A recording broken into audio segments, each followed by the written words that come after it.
Hi everybody and welcome to Alistair Davies Golf. Today's video is all about power, and what I'm looking to do is create a series of videos on how we can work through a power series for you. And we're going to talk about how we kind of start up, how we use power, how we load power, how we can try to transform that power into the impact area. So today's video is all about the really start up, how we can prepare to create power. So what I want to talk about with this is how we can stand to the golf ball to make us the most efficient to create power. So there's 2 or 3 things I want to talk about in the setup that are going to allow us to be more powerful than most golfers I would see. So the first thing I want to talk about is our pelvis. And I want to talk about the levels of our pelvis. Now what I want golfers to do to encourage power is get the left hip higher than the right hip at address.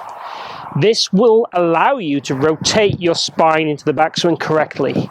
If you have the right hip high and left, and I see this an awful lot, it becomes a little bit of kind of a curvy spine, and it kind of migrated scoliosis we call it, and the right hip sits here. What happens from there, it makes it very difficult to rotate your backside into the backswing. So what we tend to see is either golfers that side bend this way, or we see golfers that sway a lot.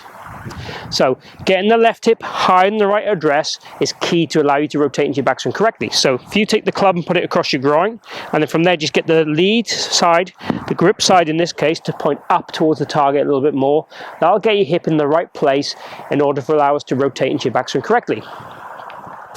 Second thing I want to look at a setup is the knees and the feet.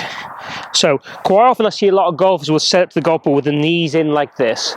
And what that does is it switches the glutes off. If we can get the knees rotated out, almost like a box between the knees and the feet, that'll switch our glutes on, will allow us to load up the backswing correctly and create stability. And again, we want to kind of wind up and then explode. So the stability is key for us to wind up correctly in the backswing. With the feet, I want them flared. I want the left foot flared sort of 20 to 30 degrees, the right foot about 10 to 15 degrees. And again, that allows us to rotate correctly through our hip joints and load up the backswing again. So everything we've talked about really with the setup so far is about loading up the backswing correctly. The third feature in the setup I want to talk about is the scapular control, or kind of the postural control. So allowing our shoulders to sit kind of down and back, and again to allow us to make a correct mid-spine rotation without cheating through our shoulders, so we get the most efficient turn in the backswing we can. So again, everything's designed here about how we can turn in a stable fashion, wind up, ready to explode in the downswing. So these 3 setup things are all going to help you create more power. So preparing for more power is the key to this video. So if I take my grip now and I try and take my setup in the fashion I'd want you to do, knees, hips, posturally. Now my posture is a little bit rounded in my back anyway, so it won't be as good as I want you to be. That's just my body, I can't do anything about that at the moment.